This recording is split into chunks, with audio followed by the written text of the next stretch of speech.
Hello, everyone. Can we give our dance team a round of applause for that very energetic? Mahirap yun magsalita, kumanta, at sumayaw all the same time. Very difficult. But we appreciate them for their energy and for leading us today in our worshiping the Lord through our dance, through our worship. So thank you for those of you that are here and joining us. Also, thank you for Gooch for introducing and opening us in a word of prayer. Gooch is our cluster head, one of our single leaders in Big Fridays, and the people here who were dancing were part of our dance ministry called Saints. So if you're there and you really want to use your talent in dancing, please approach any one of them and be part of their amazing crew. Right, welcome to Big Fridays. Those of you are done bumalik after so many Big Fridays, but we're also excited about those that are joining us for the very first time tonight. And I know there are a couple of you here. So if you are beside someone who's joining us for the very first time today, nasa mesa nyo, can you just welcome that person and tell that person we're glad you're here. Tapikin mo at sabihin mo we're glad that you're here with us. We are starting, yes, welcome. Welcome also for those. I would like to personally welcome you to Big Fridays. So what's Big Fridays? Big Fridays is an activity wherein we gather every Friday and our desire is really to understand more about God's Word. Big Friday's design is for people to come to a place where it's safe, where you would be exposed to understanding and meditating on God's Word, where you will be part of a group where you could talk and share how the messages have struck you and how you plan to apply what you've learned through the messages in your life personally. And our desire here in Big Friday is that together we will journey. Together we will come to a spiritual journey where we go deeper and deeper in our understanding of who God is. And just like in any journey, just like in any travel, there are times that you will have to make a pit stop or you will have to make a left or right turn. Parang nag-iiba yata yung sound ko. Nag-iiba ba yung sound ko or ako lang nakakarinig ng iba? Okay. So, can you now hear me better now? Okay, kanina ba hindi niyo ako marinig? So, ulitin ko lahat yung sinabi ko for 7 days. So, welcome again. Inulit nga, ano? So, welcome again, Big Fridays. No, but just like what I mentioned earlier, we are all here in a spiritual journey. And just like in any journey, there are bounds and times where that journey will have to make or will have to inadvertently take a left turn or a right turn. Sometimes consciously, sometimes unconsciously, sometimes by choice, sometimes by design. But regardless of the place or regardless of the time, the spiritual journey oftentimes is not from one straight line. A spiritual journey oftentimes is twists and turns, and when that happens, the perspective that we need to understand is that we have to understand what is the plan and what is at stake, so that we will be able to address with the right perspective all of these things. Let me ask you a question: when you see this picture, or when you come to a time where you would see this, what do you actually feel? Okay? Pag nakita niyo yung picture na yan, ano normally naiisip niyo? Hassle? Okay, all right. What else? Traffic? Okay, what else? Sigaw niyo pa. Hassle, traffic. Ha? Road trip? Bad trip? Okay. Meron bang nakakaisip na, yes? Meron bang nakaisip nun? Okay, meron daw mga nakaisip na pag nakakita ng road sign na to, yes, because you know that oftentimes when there are road signs like this, it makes you go to a place where it's much safer, right? Chances are, kaya merong detours because you're avoiding something challenging or something difficult. But ang challenge lang when it's a detour normally, it's going to be a longer time. Mas mahaba yung pupuntahan. In fact, the definition of Merriam-Webster dictionary says, detour is a deviation from a direct course or a usual procedure. Yun daw ang detour. Kapag meron kang deviate from a direct course, that is a detour. In fact, it's sometimes a temporary route replacing a permanent route. Yan. Yun ang sinasabi ng definition ng Merriam-Webster. But I was interested, or my attention was caught when a different definition by Cambridge Dictionary says about detour. Ito sinabi ng Cambridge Dictionary about detour.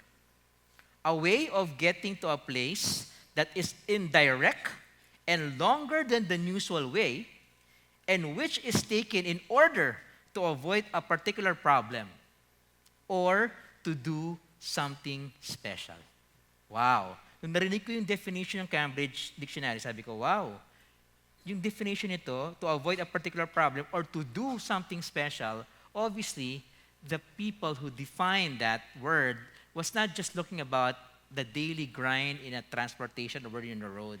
Obviously, the dictionary have placed into the context the use of the word detour into application to the lives of many of us who encounter a lot of detours in our life. And that's why this new series that we are going to embark on in the next 4 weeks is actually entitled DETOUR. It is finding purpose in life when life doesn't make sense. Finding purpose when life doesn't make sense. You know, there was a guy who said that the shortest distance between 2 points from the mind of God is seldom a straight line. Let me repeat that. The shortest distance between 2 points from the mind of God is seldom a straight line. Often, the human perspective comes into the view. That's why it becomes zigzag instead of straight. And the next 4 weeks, we will actually look into a story or a narrative of a gentleman who have undergone a spiritual journey or a detour in his life that actually comes into zigzag. And one of the things that I have learned, and if you're here with us and you want to learn more about Jesus, and you want to learn more about God, is that God will finish everything that He has started. God will finish everything that He has started. And as if you are here and you are experiencing detours in your life, delays, left turn, right turn, longer cut, mas mahirap, or often these things, I pray that you will take the message of our series into heart. And that is what? The message is simple. There are going to be detours in your life, and when you encounter detours in your life, you need to hope, you need to trust, and you need to obey God's command, His biblical principles. Because, brothers and sisters, you need to remember, because the detours in our life are God's way of preparing us for something highly significant that most of us likely would have never dreamed about. And it requires intense preparation. Kaya po may detours. The detours are ways for us to understand. Detours are ways for us to prepare. Detours are ways for us to look into that our plan is far more less than what God's plan is. Kaya if you're here and you're in your detours in life, trust the Lord. Hope in Him, because He is going to prepare something far more amazing than you can ever imagine. And that is actually in the Bible. Because no man, no eye have seen the depth and the width, the greatness and the amazing, immeasurable love of God for those who follow Him. And so that is what we are going to tackle in the next 4 weeks. This new series, kaya po namin nilagay dyan sa baba yung Walk Through the Bible, is actually a series that came from the Walk Through the Bible ministry. And we wanted to honor that this material came from them. So it's their Walk Through the Bible. And the leader, or the head of the Walk Through the Bible, Phil Tuttle, said this. And everybody, can you read this with me? God is more concerned about the development of the dreamer than He is about the fulfillment of the dream. Take that into heart. Because when we come to a point when we feel that our dreams are not being met, when our dreams are being shattered, when our dreams are coming to a point where we really do not understand where it's going, well, trust that our God, our author, the one who actually empowers us to achieve these dreams, are more concerned about your development rather than the achievement and the fulfillment of the dream. And that's why tonight, we will talk about detours. So let me ask you, why does God allow detours, right? I mean, that's a good question to ask. Why are there detours in life? And in the next 4 Fridays, we're going to talk about the amazing story of Joseph captured into 4 specific topics. First, tonight, we're going to talk about Joseph and his family. How the detours in his life allowed him to encounter different things in life. Next Friday, we're going to talk about, we've asked the head of the Elevate Ministry of CCF, Pastor Marty Okaya, to come here and speak to us about Joseph and his work. And 3 weeks from now, we're going to ask the discipleship pastor of CCF, Pastor Omar Aguilar, to talk about Joseph and his heart. And then we're going to close it off with our singles coordinator for CCF Makati, Mike Yap, to talk about Joseph and his legacy. Now, the way we talk about this series is that for those of you, out of my curiosity, curious lang ako, sino ba dito ang familiar sa buhay ni Joseph? Familiar, baliktad ko yung question. Who among you here are not familiar with the life of Joseph? Yet, not yet familiar. It's okay, don't worry. Who among you are not yet familiar? Okay, I want to see the hands so that I will just higher. It's okay. You don't have to be ashamed. All right. So yan, so mga 20-30%. So okay, sino dito ang zero understanding nung life ni Joseph or zero background about the life of Joseph? Meron ba rin? Okay. So now, the 20% who do not know will have to share to you that the way we designed this series is that puputol-putol tayo. We're gonna jump in one place to another so we could actually capture the message and the topic specifically for that Friday. So tonight, ang gagawin natin is that we will intro the first few chapters at the front, actually one chapter sa harap, tsaka chapter sa dulo. We're gonna go on the end. So tonight, we're gonna talk about the book ends, the first part and the last part, to understand and talk about this topic, which is Joseph and his family. The Bible records that the story of Joseph in the book of Genesis is from chapter 37 to 50, 14 chapters lang po yan. So is it okay that we, for the very first time in the history of Big Fridays, magkakaroon tayo ng assignment? Okay? Ang assignment nyo ngayon is that you will read chapter 37, hindi po tonight, pag uwi nyo, chapter 37 to chapter 50. 14 chapters lang po yan. Kung hindi po kayo babasa ng Bible na madalas, pwede nyo pong hati-hatiin yan into 2 chapters a day. So that means in 1 week, matatapos nyo yun. So by next week, pag dumating tayo na Friday, nabasa nyo na yung chapters 37 to 40, to 50. But if you're here and you've been a reader and reading the Bible almost every day, you know that you could actually read those 14 chapters in just one sitting. Okay? So the Bible records that the story of Joseph, that what we're going to talk about in the book of Genesis, actually is in 14 chapters. So let me summarize that for those of you that are not too familiar about the book of Joseph, or the story of Joseph, the book of Joseph. The story of Joseph, if you're not so sorry about it, let me summarize it in 14 sentences, okay? 14 sentences, I will try. There's this favorite child of the father. He naively shares to his brothers about this dream, that in one day and time, all of them will bow to him. That was his dream. And the brothers, when they heard about this dream, hated him. And they sold him into slavery and told their dad, Jacob, that he was torn by animals. They gave his colorful jacket to him. Kaya po naka-colorful jacket ako ngayon. May drama to eh. So kaya ako naiinitan na nga ako, kaya gusto ko nang tanggalin eh. But may drama eh. So, okay. So Joseph is sold into slavery, is accused of rape, and while in jail, he meets some of his staff members of Pharaoh. They have dreams. Then Joseph interpreted their dreams, and they go as predicted. Then Pharaoh had the dream, and Joseph interpreted it. Then because of that, Joseph became the second in command of Egypt. Joseph is shown by God that there will be good 7 years and 7 years of famine, and Joseph started to build a food bank. And when the famine hits, his brothers came to Egypt to buy the grain, and Joseph is reunited with his remorseful brothers and father. And that's how the Jewish people came to Egypt. So yung 14 chapters na po yun, sinummarize natin into 14 sentences.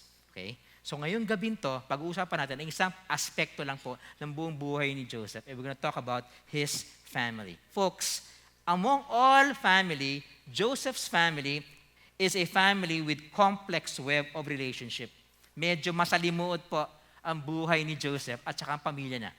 I-explain natin dito kung bakit po ganun kasalimuot. But before we go into that, tinapunan natin, sino ba yung nasa pamilya na? Sino ba yung tatay na? Tatay po niya, si Jacob. Okay? Okay, si Jacob po, napakasalimuot din po ng buhay ni Jacob. Yung daddy niya, daddy ni Joseph, which is Jacob. Why? Because Jacob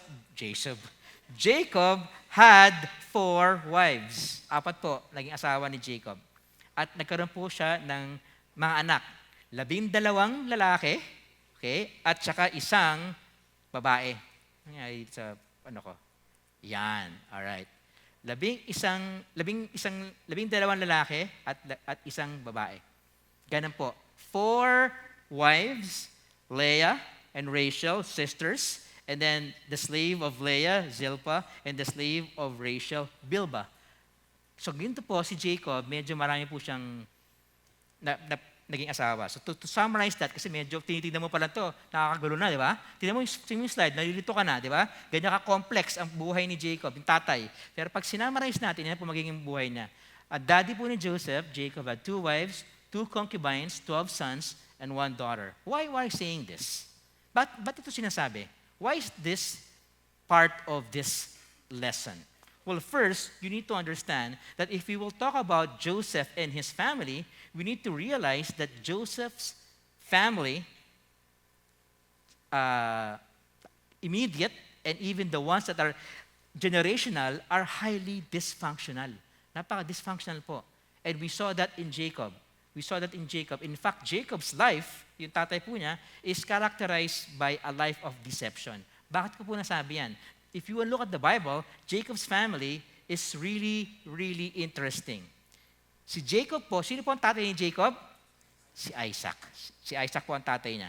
If we look at the Bible, if you understand, if you read Genesis, if you study closely the book of Genesis, and when you try to understand the main characters or the patriarchs to show the contribution na ginawa ng mga taon to, character to sa Bible, specifically in the book of Genesis, si Isaac po, hindi siya masyado marami na i-contribute pag titignan natin. In fact, you will notice that compared to Moses and Abraham, there's not so much talk about Isaac, except, right, that Isaac was the guy who was sacrificed by Abraham, right? And yet, it was not about Isaac, it was about Abraham's faith.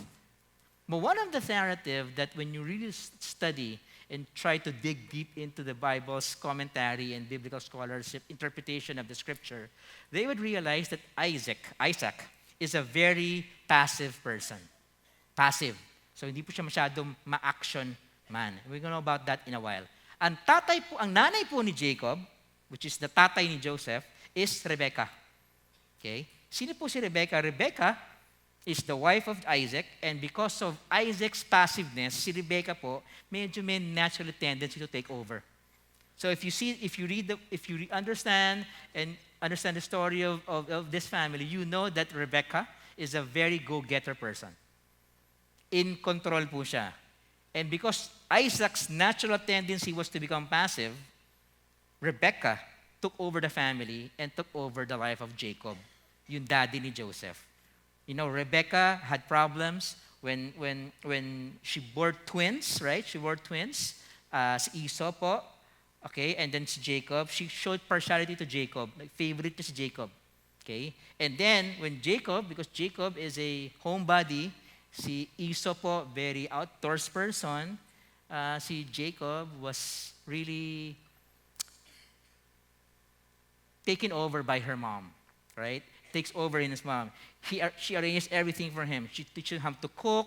She arranged him to bless. She arranged him to be delivered from Esau. When nag-away na sila sa Esau, she said, punta ka doon sa kapatid ko kay Laban. So all, in short, Rebecca was in control, overarchingly in control. She took a controlling position to her family. And then obviously, ang isa pa pong kasama sa pamilya ni Jacob si Esau. Sino po si Esau? Kapatid. Okay, the twin. The first thing that we know about Esau is that Esau was a skillful hunter, right? And Esau was very, very impulsive. Bakit po natin malaman impulsive si Esau? Because he did not take his birthright seriously. Tama? He lived for the moment. Medyo si Esau, go on the fly type of a person eh. And he gave up his birthright, he surrendered his birthright for a bowl of soup. By the way, doon sa mga nakikinig, sinasummarize ko lang po the first few chapters para maintindihan natin yung context ni Joseph. And the birthright is emphasized. Nung sinurrender niya, because birthright was very, very important. So again, this is the family, the hierarchy, the heritage that Joseph, our main character of our series now, yan po ang tatay niya, si Jacob. Yun din po yung pamilya. Ba't ko po sinasabi to? Ba't ko po sinasabi yan? Kasi po yung pong relationship ng mga yan, naka-impact po how Jacob treated Joseph and how Jacob treated his family. And why are we saying that? Because as singles, we're so concerned in making sure that we understand what is our role. We're so concerned that we realize what are our God-given design. Bakit? Bakit po importante yun? Kasi as singles, and if you're here, if you're joining us not for long, we want to encourage you that our desire here is to really to prepare us, singles, to the next stage of our life. When we already become parents, when we become family, when we are married to someone. Why? Because if you're going to look at the problems po ngayon sa Pilipinas, karamihan po is coming out from the family of dysfunctional families. If you look at the challenges of the world today, mostly are coming out or emanating from dysfunctional families. And that's why our heart cries out that because of that issue that is prevalent in our country today, it is our role, it is our responsibility that we prepare so that when we get to that stage, we will avoid those mistakes and perhaps even use what we have learned from the Bible to impact other generations as well. Kapag tinignan mo po yung buhay ni Jacob, napakasalimuot yung tatay ni Joseph. It's a life depicted by deceiving. And that's why I mentioned to you earlier, Joseph's generational heritage and immediate family were highly dysfunctional. And much, if not all, of Jacob's life was characterized by deception. So yan po yung unang-una natin kailangan intindihin. Yung tatay, ganito po yung buhay, characterized by deception. Ang second po natin kailangan intindihin when it comes to Joseph and his family is that Joseph's brothers were consumed with revenge. Bakit consumed by revenge? Malalaman po natin yan, bakit later on. And all of this links into the father and the grandfather's passivity when they want to avoid conflict and they want to avoid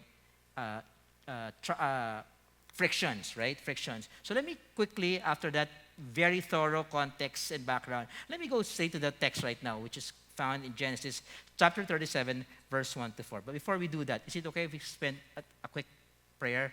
Panginoon, salamat po for this time. We thank you, Lord, that there is a guide, there is a word, there is something that would help us understand all these things, Lord, about you, about your character, about the history, about how you started with your chosen people, and how that would impact us today. Panginoon, salamat po that you have given us a privilege to come in a very comfortable place where we could hear and talk about and listen and understand your word in the Bible. Father, my prayer is that you will speak to each one of us specifically, uniquely, and allow me, Lord, to get out of the way so that you will be able, Lord, to speak through me and allow this message to really minister to those that are here in this place who needs direction, who needs hope, who needs guidance, who needs to find strength in the current detours in our life that they are experiencing. Oh Lord, we commit to you all of these things. In Jesus' name we pray. Amen. So verse 1 takes us, that says, Jacob lived in the land where his father had stayed, in the land of Canaan. This is the account of Jacob. Joseph, for the very first time, is now introduced, is a young man of 17, was tending the flocks with his brothers, the sons of Bilhah and the sons of Zilpah, his father's wives, and he brought their father a bad report about them. So here, it takes us to the context where we are now introduced to our main character in this series. Our main character is Joseph, and he is being introduced as a very young age of 17. Bata pa. Very, very raw. His inherent talent and skills perhaps are already with Joseph, pero it's not yet fully developed. In fact, it will take closely about 13 years of trials, of temptations, of detours that will prepare Joseph to the task at hand of being the prime minister of the superpower at that time, which is the Egyptian Empire. He became prime minister at the age of 30. So now he's 17. So it means, if you draw the line of the timing, it will take 13 years for Joseph to be developed.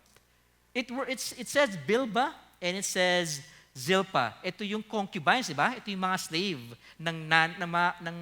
ni Leah at ni Rachel na naging wife din po. So yung mga anak po nun, ang sinabing they were actually the maidservants of the sister Leah and Rachel. Yung mga anak po nun, yun po ang nagkaroon ng konting challenge, friction kay Joseph. Now let me tell you, you don't have to be a rocket scientist to find this out. If you are a son of a maidservant and you are a son of one of the wives, what does that mean? Obviously, you look at the other people with low expectation, right? Meron kang tingin naman sa mababa sa iba, right? Now, this might not be specifically said in the text, but you get a glimpse, right? You get a glimpse of the animosity happening already between Joseph and his brothers. Brought them a bad report, right? What does meaning brought them a bad report? What we're going to look at Joseph here, which is very crucial, because this will actually set the stage up for Joseph's desire and his work attitude and his heart, is that you need to understand, pag sinabi niyang gave a bad report, hindi niya sinasabihing sinisiraan niya yung mga kapatid niya. When you say given a bad report, it means that Joseph couldn't take that they were not doing their jobs correctly. Joseph realized and hindi ayaw na sumama sa mga bagay na hindi tama. And that is important for us to understand about Joseph, because that would play a critical role down the road in understanding Joseph's heart and Joseph's attitude towards work. And so, when he gave a bad report them, and then here's the kicker. In verse 3, it says, now Israel loved, which is Jacob, which is father, loved Joseph more than any of his other sons, because he had been born to him in his old age, and he made a richly ornamented robe for him. Okay? So meron pong ginawang napakagandang robe. And so when his brothers saw that their father loved him, in verse 4, everybody read this with me? Loved him more than any of them, they what? They hated him and could not speak a kind word to him. Ano ibig sabihin nun? Ano ibig sabihin nun? Kapatid mo na, pero hindi mo pwedeng kausapin. Galit ka lagi. Meaning there's always that friction, that anger, that animosity that is brewing in the hearts and in the minds of these brothers. And in fact, it will specifically have a profound impact on them later on. So in short, what we're trying to say here is that Jacob blatantly expressed his favoritism by making Joseph a richly ornamented robe. Ito. Ako po kasi, produkto po ako ng pamilya na maliit. I mean, small. We're a small family. I only have one sister. And my sister passed away when she was 15 years old, more than 30 years ago, right? And so, ako lang ngayon, ang anak. So wala po akong idea ng dynamics ng big family, right? I know some of you perhaps are in a big family. And in a big family, I realized that there are going to be some favorites. May mga favorite naman talaga eh, right? Pero ang nakakaasar dito sa sitwasyon ni Jacob is that, alam na ng mga kapatid na favored nga yung bata, dinidikdik pa. It was being flaunted. He was given a tunic, a robe that is so special na pag binigay mo yun, talagang parang adding insult to injury na. Right? And so if you're here and you have plans of becoming a father or a mother soon, right? I mean, down the road, di ba? One of the key things that we need to understand is that as children, they cannot experience favoritism. Let me repeat that. Napaka-importante po yan. Pag pianista tayo, yung favoritism sa mga anak, kailangan pong kontrolado. Why? Because that will have a profound effect on the kids. And I'm sure, for some of us here, it has a profound effect on us when we saw this favoritism in our family. Merong robe eh. Merong robe. At continually, visual reminder yon. Visual reminder yon na si Joseph ang paborito. In fact, nakakatawa, and you will see later on, laging suot ni Joseph to. Lagi niyang suot. All the time, kahit mainit. Suot niya yan. Right? Kahit sa siya nagpunta, suot niya. In fact, makikita natin mamaya, kahit pagpunta niya doon, hinarap niya mga kuya niya, sinuot niya. Right? Why? Because perhaps it will also allow us a sneak peek. Bata pa si Joseph eh. A sneak peek on the pride in Joseph's heart. Diba? Alam mo na nga favorite ka eh. Huwag mo nang i-flaunt. Huwag mo nang pakita sa lahat. Paborito ka na nga eh. Diba? Minsan nga nakakaya, paborito ka, diba? Parang lagi sa'yo yung attention, lagi kang pabor. Minsan nahihiya ka na pa, ikaw yung na-experience mong favorite ka, hindi mo na fina-flaunt, right? But this guy, Joseph, was a little bit different. He wanted to really, for him, it could have been nothing. But clearly, it rubbed the brothers the wrong way. And to make matter worse, this pride of his spilled over when he had the dream. Everybody, can you read verse 5, please?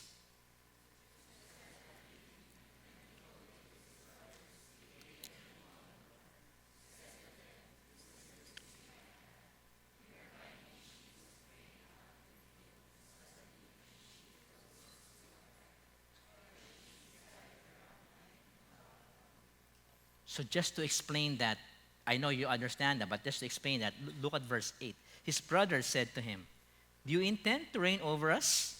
Will you actually rule over us?" And because of that dream, and the Bible says, and they hated him all the more because of his dream and what he said. So naasar na, lalo pa naasar. Paborito na, fina-flaunt na yung jacket, right? Lagi pang suot, lagi pang pinapakita, at hindi lang yon. Sinabi, teka muna, may dream ako. At ang dream ko ito, darating ang panahon, lahat kayo will bow to me in submission. Ano nangyari? Galit na yung mga kapatid. But wait, there's more. In verse 9, look, then he had another dream. And he told to his brothers, listen, he said, I had another dream. Di pa na kontento. And this time, the sun and the moon and the 11 stars were bowing down to me. And when he told his father as well as brothers, his father, Jacob, rebuked him and said, what is this dream of you had? Will your mother and I, your brothers, actually come and bow down to the ground before you? His brothers, in verse 11, his brothers were jealous of him, but his father kept the matter in mind. You need to understand, yung kapatid po yung 10 makakatandang kapatid po ni Joseph were all older than him. And in a very hierarchy, solid structure of the family, yung mga mas nakakatanda, mas nirespeto, for this second to the youngest child to say, all of you will eventually bow to me, is an insult. Kaya po sila galit na galit. It's an insult. And in fact, much more amplified when he said, even the moon and the stars, meaning even my parents will eventually bow. And that's, in fact, the fulfillment of these dreams became evident later on in the narrative when the family will have to go to Egypt for food and actually bow down to Joseph. So this actually happened down the road. So going back, this dreams, this favoritism, this outward manifestation of Jacob's desire to bless Joseph and to become his favorite provided a jealousy and hatred to the brothers. And the jealousy and hatred, mga kapatid, are always going to be pangit. It's always going to be, when those hatred and jealousy comes together, it's always going to be a dangerous mix. And this dangerous mix came into a climax when we go to verse 12, when finally the confrontation happened. Then his brothers went to the pasture to their father's flock in Shechem. And verse 13, Israel said to Joseph, are not your brothers pasturing the flock in Shechem? Come, and I will send you them. And he said to him, I will go. So here we've gotten a new insight as well on Joseph. That Joseph is a person who would actually obey. By the way, ito pong style na to, ito pong Shechem, Okay? Hindi po to nung tinawag si Joseph, sinabi sa kanya, puntahan mo yung kapatid mo sa Shechem, hindi po yun like, hey Ikoy, you're now in CCF, can you check out your brothers in Hypermart? Puntahan mo nga sila sa Hypermart, checkin mo nga sila. Hindi po ganito yung context ito. When Shechem is about 80 kilometers away. Okay? So, nung sinabi sa kanya, Joseph, puntahan mo yung mga kapatid mo. Hanapin mo doon sa Shechem, puntahan mo, tinan mo doon. And he automatically said, yes. It is something that's not easy to do. It would take you a minimum about 5 to 7 days to travel from where they were, from where Joseph was, to go to the place where Joseph was being asked to go and check out his brothers. So malayo po yan. And here's what happened. Then he said to him, go now and see about the welfare of your brothers and the welfare of the flock and bring word back to me. So I was interestingly curious about why is it that Jacob was telling Joseph, check the welfare of your brothers. Bakit welfare? Bakit hindi ba safe doon sa Shechem? And then I realized that Shechem was a city, a Canaanite city that years before that, meron po nangyari. Years before that, in fact, in several chapters before that, the entire population ng Shechem, the male population ng Shechem, pinatay, killed, and looted by the brothers of Joseph. Because if you would recall, nagkaroon po ng rape na nangyari. No, let me pluck that out quickly. Dinah, how do you spell it? How do you say it? Dina? Whatever it is. Dinah was inadvertently forced by Shechem, yung nakatira po na isang nakita siya nagandahan sa kanya, right? And so what happened was dinisip ng mga kapatid ni Joseph at sabi sa kanila, if you want our sister, you can have her, but ano kayo kailangan gawin? Ano kailangan nyo gawin? Kailangan nyo magpa-circumcise. Right? If you know the story. So, pag nagpa-circumcise lahat ng mga lalaki, sumunod naman sila, at habang na-circumcise, on the third day, they were attacked and they were all killed. So, meron pong history. So, yung pamilya, direct family po ni Joseph, were responsible for the slaughter of the male population of this town in Shechem. Kaya po sinasabi nila, tignan mo. Kaya pala sinabi ni Jacob kay Joseph, go check on them because that is a place where we have history towards it. Nakukuha po natin kung bakit? Alright, let's continue. So in verse 15, dumating na si Joseph, naglakad po siya, dumating po siya sa Shechem, and in verse 15, a man found him, and behold, he was wandering in the field, and the man asked him, what are you looking for? And he said, I'm looking for my brothers. Please tell me where they are pasturing the flock. Verse 17, the man said, they have moved from here. I heard them say, let us go to Dothan. So Joseph went after his brothers and found them at Dothan. What can we get out of this first? First, we can get out of this that Joseph is a guy who would do what he's told. Right? 182 kilometers na yung nilakad. Pagdating doon, wala. Ano gagawin natin? Pagdating doon, pagka na tayo yun, normally, what will be our reply? Wala dito, nakweteng, ang layo-layo. Uwi na nga ako. Di ba? Ganun yun, right? Ay, traffic. Wag na, hindi tayo matutuloy. Wag na. Right? Why? Because more often than not, the easiest way to go is to quit. Yan pinakamadali sa lahat eh. But here, you can get an insight, view on the resilience, on the endurance, on the perseverance of this guy. Alam mo kung bakit? Let me show that picture to you. Ayan po yung nangyari. So, nagsimula sila sa Hebron, okay? Papunta po sa Shechem, that's 82 kilometers. 80 lang pala. 80 kilometers ang nilakad po para hanapin yung magkakapatid. Pagdating niya doon, wala. Di ba? Sabi sa kanya, wala dyan. Pumunta ka muna. Nasa Dothan sila. So from Shechem to Dothan, that's about another 25 kilometers. So all in all, we're talking about over 100 kilometers here, folks. And why am I stressing this out? Because you need to realize that Joseph was obeying the command of his father. Napaka-importanting aspekto sa narrative na to. Kasi pag hindi natin intindihan that he was just doing this out of his own will, if we don't realize that he was submitting to what his father wanted, and in fact following the biblical direction of submission to authority, then we would realize that, hey, he was doing something that was right. Joseph was only a young teenager, 17 years old, and yet his father sent him on a journey, dangerous journey, on foot. Joseph had the willing obedience. Although he did not realize what awaited him, he ended up farther, much farther from his home that he can ever imagine. In fact, ano po nangyari dito? Because of this, he ended up in Egypt. Okay? Pinapunta lang siya sa Shechem, pero he ended up in Egypt, right? Why? And we'll later on find that out. But you know what? The amazing thing about this is the timing. You need to understand the timing. And all of this thing will matter, will made clear in a bit, in a while, when we go to the next verses. But I want you to understand that there is a particular component here that is mind-boggling.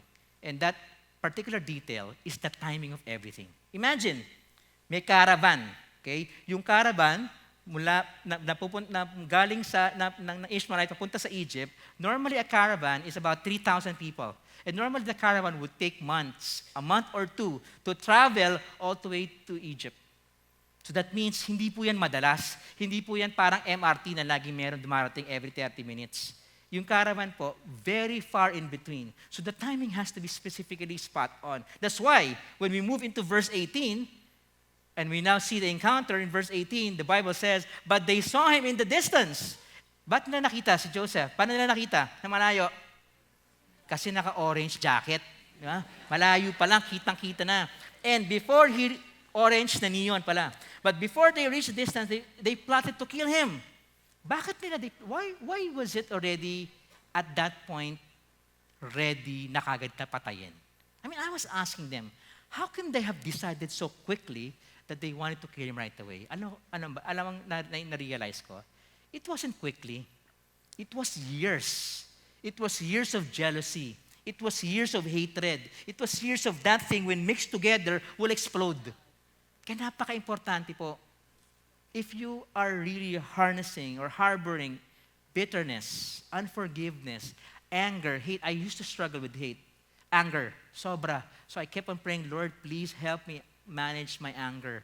See why? It's a dangerous combination. It's why here's clearly, no dumating. Here comes that dreamer. They said to each other, verse 20, everybody, come now, let's kill him and throw him into one of these cisterns and say that a ferocious animal devoured him, then we'll see what comes out of the dreams. May pangkutsa pa no? Tignan natin, ano mangyayari dito? His brothers were filled with hatred and jealousy. It finally reached a crescendo, right? But something happened in verse 21. What happened in verse 21? So nakita nila, galit na galit sila. Pagdating ng lalaki na yan, kukunin natin, papatayin natin yan. That was the consensus. But something happened in verse 21. Everybody, read verse 21. Wait, hold. Who's Reuben?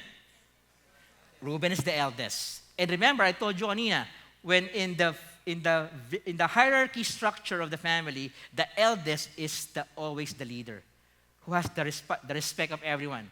And true enough, since Reuben was the eldest, he said, everybody, what did he say? He tried to rescue him from their hands. Ano sabi niya?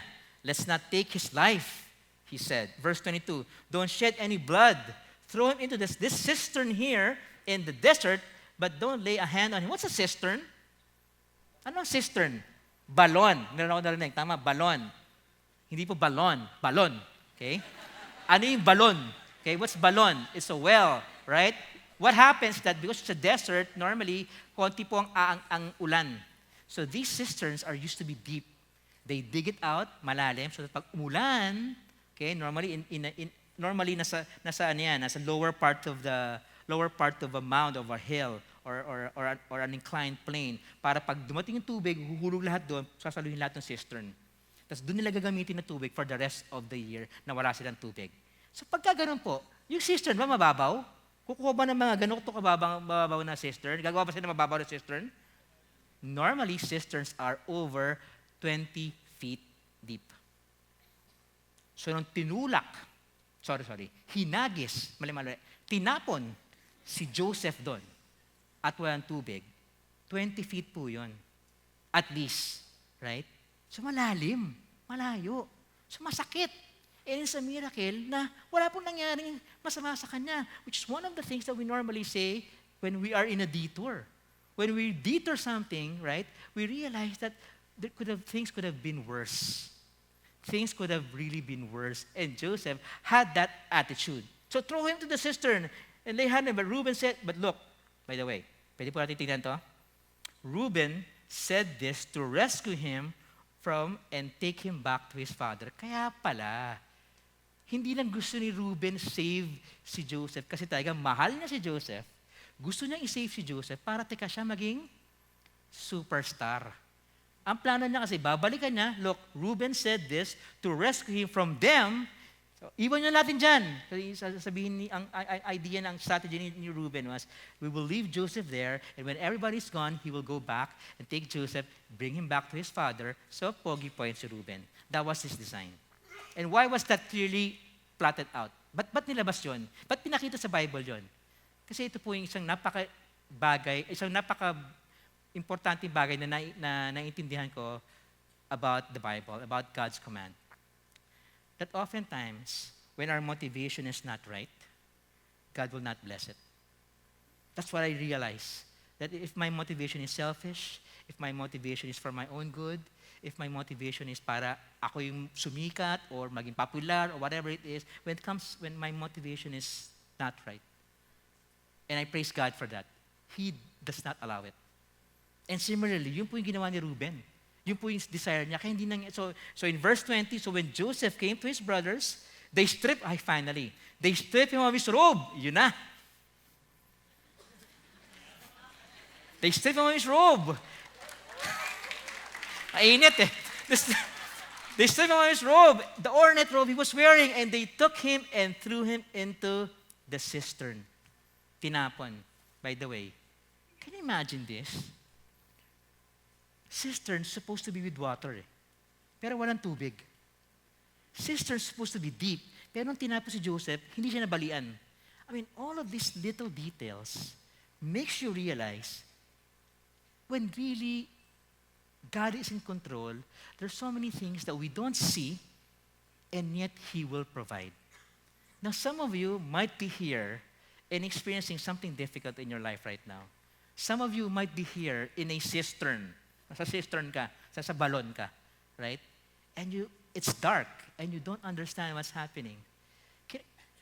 Can I just encourage you that if you truly put your trust in the Lord, and allow Him to work whatever it is that He needs to work in your life, into the people around you, and even your situation, then He is the best rope that you could hang on to.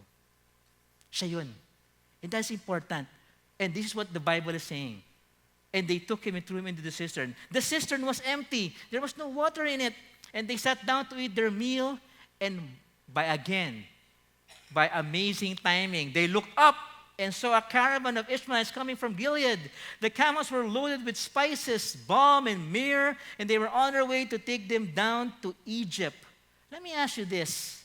Bakit sinabi na loaded with spices, balm, myrrh, and they're on their way to Egypt? Why was that detail said there? Because remember, the caravan is going to Egypt. What's going to happen in Egypt? Egypt is the capital of commerce. So they were bringing this goods so that they could transfer it for money, to trade for money. So wala po normally pagkaganyan, wala pong pera yung mga traders, yung mga nasa caravan. And yet, we would realize that Joseph was bought with shekels. Again, another small little detail that we need to realize, pati yun, pinrovide ng Panginoon. Right? Kasi ayaw naman nilang, itong mga kapatid ni Joseph, ayaw nila ng myrrh, ayaw nila ng spices. Kasi the greediness took control of them. Sabi nila, how can we profit for this from our brother of ours? And so look, in verse 26, it says, Judah said to his brothers, what will we gain? What will we profit if we kill our brother and cover his blood? So ano po sabi po ni Judah? Come, let's sell him to the Ishmaelites and not lay our hands on him. After all, medyo naawa na. After all, he is our brother, our own flesh and blood. And his brothers agreed. So when the Midianite merchants came by, his brothers pulled Joseph up out of the cistern and sold him for 20 shekels of silver to the Ishmaelites who took him to Egypt. Now let me just allow those details to sink in a while for all of us. Pakita natin yung kamay ng Panginoon, right? Yung timing. Wala pang a few hours, kakahulog pa lang ni Joseph sa cistern, may dumating na karaban. Ganda naman ang timing noon. Right? Pangalawang timing. Nung nawawala si Joseph sa Shechem, right? Diba? He was found. Ibig nawawala siya. May lumapat sa kanyang lalaki. Sinabi sa kanya, teka, sino yung hinahanap mo? I mean, paano ba naman yun? Sa dami-dami ng tao makakita siya ng isang tao, nakakita yung mga kapatid niya. I mean, how can that be? Unless there is really a divine intervention on these things. And a divine intervention is something that you cannot explain presently, but you could explain when you look back at it. Most of us, we're looking for the divine hand right here, right now. But oftentimes, we will only make sense, this divine hand in God's presence, sometimes will only make sense after the fact, after nangyari. That's why we need to trust. And when there are those detours in our life, we need to hold on to the promises of Jesus, of God. That's why this betrayal of the brothers of this hated was really demonstrated. Pinakita na yan. They plotted how to kill Joseph. And Reuben and Judah intervened to save Joseph's life. And his brothers sold Joseph to the Midianite merchants heading to Egypt. Now, this is what was really happening so far in this couple of verses. Let me just cack it up a bit. And then they got Joseph's robe in verse 31, slaughtered the goat and dipped the robe in the blood. They took the ornate robe back to their father and said, "We found this. Examine it to see whether it is your son's robe." So bumalik na sila. The brothers went back to the father. They needed to explain how it happened. And so they came up with an amazing story, and they said, "Look, kinain. Some ferocious animal have devoured him. Joseph has surely been torn to pieces." Then Jacob tore his clothes, put on his sackcloth, and mourned for his son many days. Folks, what happened here? Jacob was deceived. He was lied to by his children. He accepted the lie that Joseph is dead. Similarly, an eerily mirror image of the same scenario actually happened with Jacob when he deceived his father to give him the blessing. Remember when he deceived his dad for the birthright and to be blessed instead of Esau, it's going to be him. So similarly, it happens. So why is the Bible? What is the Bible telling us about this? That oftentimes there is a pattern. There is a pattern that needs to be cut. There is a pattern that needs to be changed. My pattern, I live in a family where there is a pattern. My dad was a severely alcoholic person. My dad would get drunk 3 times a day. I'm not kidding you, 3 times a day. And I saw it in myself because I was at the age of 12 years old, I was already drinking. And at the age of 30, I was speaking. From 20 to 30, 1 decade. Nako po, pag nakita niyo paano ako uminom ng Red Horse. And I realized that was the same trend that I was going into, because that was what I was seeing in my dad.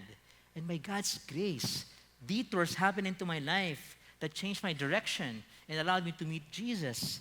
And because of that, by God's grace, that trend in my life, that trend of the destruction in my life was changed because of that detour in my life.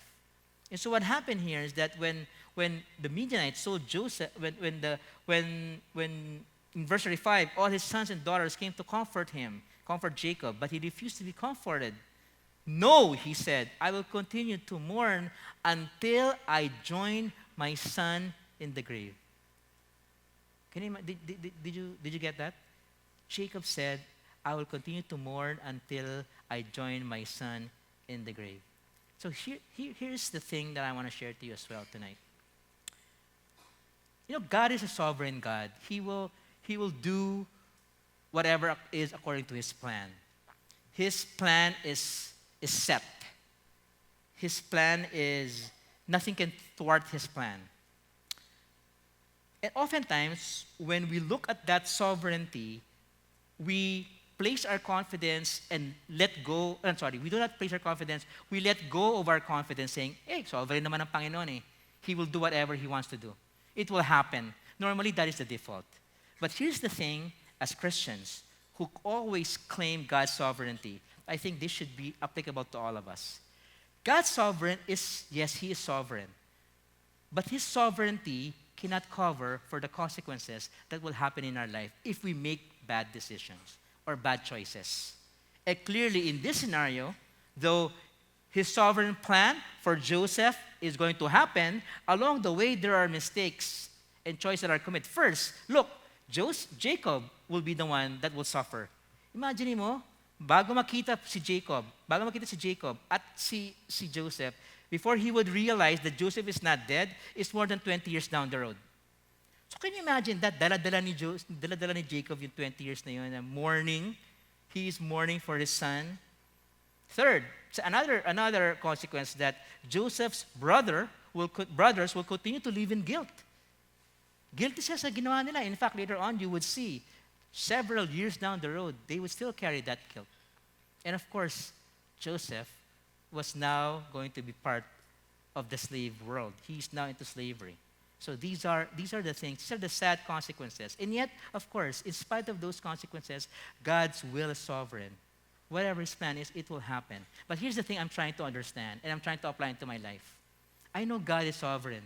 I know He's an amazing God who has an amazing plan. But my role is to follow that plan.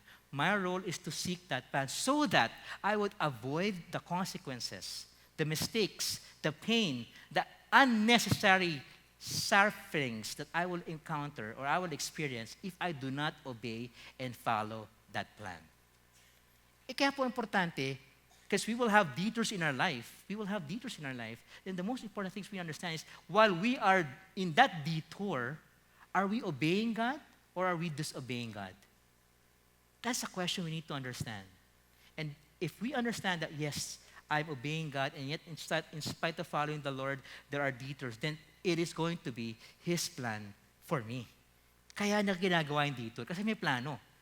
And that's the thing that we need to understand. When the merchants sold Joseph to Potiphar, they realized that this was going to be part of the training of Joseph later on. And we know that Jacob's sin of deception, what happened to Jacob's family, was also being done by his son. And the brothers deceived their father with Joseph's blood-soaked robe. And now Jacob mourned and refused to be comforted. So yan po yung mga sad stories and consequences of what nangyari sa pamilya ni Jacob and pamilya ni Joseph at this point in the narrative. Now, in this point of the narrative, we'll take a pause, okay, then we will jump. Because in the next couple of sessions, we will talk about in the middle part. But now, of course, we need to understand, okay, yun yung dysfunctionality ng pamilya ni Joseph. Ganyan yung nangyari sa tatay niya. Ganyan nangyari sa mga kapatid niya. At the end of all of these things, at the end of these detours in the life of Joseph, what actually happened at the end? Which takes us to the last chapter in Genesis chapter 50. Last few chapters says, when Joseph's brother, by the way, nangyari po ito, it was just to because in the spirit of time, we need to summarize it quickly. What happened was, nagkaroon na po ng reunion, nakita nila na Joseph is now the prime minister of Egypt, the second in command next to Pharaoh. He is now in control of all of these things. Nagpunta na ang pamilya na doon sa Egypt para humingi ng pagkain, ng wheat para po doon sa famine. And all of these things happened already. And now we're taken to the last part, namatay na po si Jacob. And it takes us to the point where that reunion is coming to a point wherein they were now worried.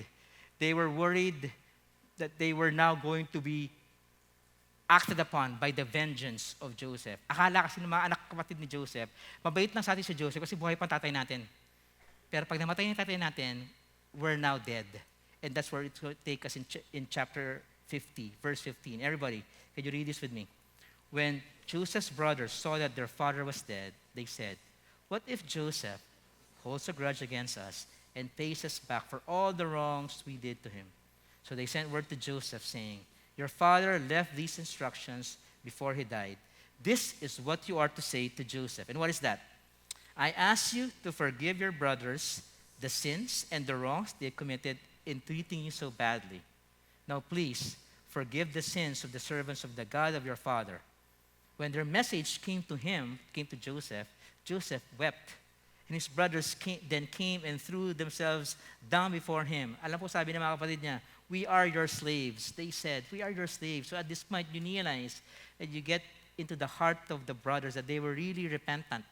Talagang nagsusorry na. Gawin mo na lang kaming slave. We do not deserve to be treated as your brothers. And here you would now see the genuine heart of a repentant person. Talagang walang, no holding back. But can you imagine all these years, all these detours, all these trials, all these temptations, and you will know more about that in the next couple of Fridays. You now comes to a point of how this has changed the heart of Joseph. Look at verse 19. Everybody read this with me. But Joseph said to them, "Don't be afraid. Am I in the place of God? You intended to harm me, but God intended for good to accomplish what is now being done, the saving of many lives. So then, don't be afraid. I will provide for you and your children." And he assured them, and he spoke kindly to them. You know, Joseph's words really just echoes the sovereignty and the providence of God. You know, one of my favorite verses in this entire book is in verse 20. Everybody read this with me again. "You intended to harm me, but God intended for good to accomplish what is now being done, the savings of many lives." You see, the heart of Joseph changed. By trusting God, Joseph refused to be defined by the dysfunction of his family. By trusting God, Joseph refused to be defined by the dysfunction of his family. You see, Joseph rejected deception, right? And what did he do? He chose integrity. He was deceived. He was wrongly accused. He was brought down so many times, and yet he still chose to obey. What an amazing testimony. In fact, if you were Joseph, he could have easily said, "Revenge, revenge," right? But no, Joseph did not choose revenge. In fact, he rejected revenge. And what did he choose? He chose forgiveness. Some of us, we want revenge. Indirectly in our heart, it's brewing. Sinasabi natin, darating na ang araw mo. Darating din ang araw mo. Makakaganti rin ako sa'yo. If that is you, just like me who had that heart before, I pray that you will surrender it to God. Because that's going to eat you. It's going to eat you. And the detour that the Lord planned for you will be difficult because there is unforgiveness. And look, also Joseph rejected passivity. And what did he do? He chose initiative. He chose initiative. He rejected favoritism, right? He rejected favoritism and then chose impartiality. And Joseph rejected jealousy and he chose contentment. And finally, Joseph rejected betrayal and he chose loyalty. You see, it's easy to see all of these troubles that surrounds Joseph. Napakadaling makita ng mga problema. Pero hindi natin normally nakikita is that even though that Joseph was in a hailstorm of so many difficult problems, this guy is a guy who's obedient. I mean, he obediently walks over 100 kilometers in search for his brothers, right? He just wanted to follow his father. And then from there, everything went sour. Doon na po nagka-problema. But in this story, just like in the challenges that we all have in our life, you and me, we have all our challenges. What we need to do is we need to pull our eyes from the trouble around us and see God's amazing provision in spite of all the troubles that we are having. That's what we need to see. When we are ready when they were ready to kill him, di ba? Papatayin eh. Nandun eh. Hinihintay na. Ano nangyari? Uy, may cistern. All of a sudden, there was a cistern available. It happened to be a dry cistern. And when he was thrown into the cistern, wala bali. Can you imagine nabali yung paa niya? Ano mangyayari? Hindi siya makakakyat. Hindi siya madadala sa Egypt. Hindi siya magiging slave. I mean, all of this, so many things could have happened. And yet, it did not happen. By the way, biblical scholars often say that cisterns need to be cleaned kasi may mga deadly creatures doon. May mga snakes, scorpions, all of these things in the desert, right? And so nung tinapon si Joseph doon, there could all easily be something that and bit him, could have died right away. Again, God's provision. And within minutes or within hours, a caravan just happens to pass by, which only happens once a month. I mean, again, God's provision. It also happened that they were heading to Egypt and they were going to exchange goods for cash. Wala silang cash, they were exchanging goods. And all of a sudden, they still had cash. Joseph happened to be sold to Potiphar instead of other people. And later on, you will find that out. By the way, nung tao na tinanungan ni Joseph, yung nakita siya sa Shechem, right? May isang tao. Ang mga lalaki, hindi natatanong ang direksyon ng mga lalaki, di ba? Pero siya nagtanong, sabi, nasan ba dito yung mga kapatid ko? Yung mga nag-share. That guy found him as well. Wow. By the way, that guy from Shechem, he could have easily be a relative of the people that they murdered. So that guy could have easily done something to Joseph. And yet, he did not. Why? Because amid all of these troubles, God's hand of provision was upon him. God's hand in so many ways, you could see. You could see God's hand in so many ways when you look for the blessings and the provisions. Folks, if you're here and you're part of a dysfunctional family or a part of a difficult family, let me encourage you. There are no perfect families. There are no perfect families. Every home is broken as a result of the fall and the curse. But this cycle of dysfunction is not inevitable. It's not inevitable. It can be broken by the choices we make in response to God's grace. Let me close it here. Like I mentioned to you earlier, my family is highly dysfunctional. I have a dad who's severely alcoholic. He gets drunk 3 times a day, and he is very, very abusive. He emotionally battered our entire family. In fact, my relationship with my dad was so bad, we often have shouting match. Away, sigawan. As in, minsan marapit na kayo magsuntukan nung time ko pa na I was still in the dark. And I often recall that my mom always telling me, now, kinikwento sa akin ng nanay ko ngayon, that the reason why she really wanted to know who my God was because when my attitude towards my dad changed. When she genuinely saw my turnaround attitude towards my dad, when I started to really love my dad and started to really care for my dad. And when my mom saw that, she said, hey, there's something here, and I need to know what that is. And that is what brought my mom to the detour of her life towards meeting Jesus as well. I had a sister. She was 5 years old, and she was diagnosed with brain cancer. 5 years old. And so for 10 years, we struggled with a sister who was sick. For 10 years, in and out of the hospital. My mom and my dad usually need to sleep under the bed of the ward, of the public ward, because all of our money have already been exhausted. Lahat ng bagay binenta, lahat ng bagay sinanla. And because of the hospital bills of my sister. My mom, she lived a sheltered life before coming to the Manila. She was from the province, and my dad was her first boyfriend. She only met my dad for 1 month, nagpakasal sila kagad. So walang kaalam-alam ang nanay ko about buhay, walang kaalam-alam about Manila life, walang kaalam-alam about anything, and then she was thrust into this highly emotional, alcoholic husband whose daughter is sick with brain cancer and who has a son who is absentee and is having a problem with his dad. So I mean, all of this I grew up with. All of this I grew up with. And I realized that I stand here humbly in front of you, representing the countless number of people who have endured many detours in their life.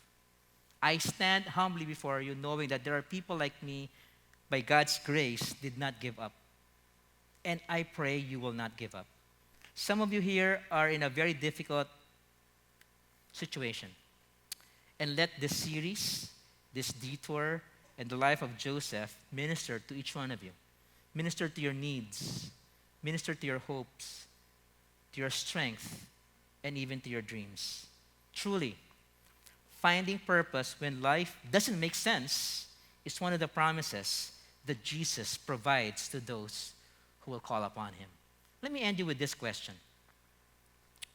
What if the detour is the only way to your destination? What would that be? What if the detour in your life right now is the only destination, is the only way to your destination? See, Joseph's dreams were dead. Joseph's dream, yung bowing of the people, they were dead. They were dead when he was sold to slavery. And yet, it was just part of a bigger story of his faith, of his character, of the influence for his kingdom. And you, brothers and sisters, are also going to be part of the bigger story. Whatever your path, God will put you in unexpected places of influence.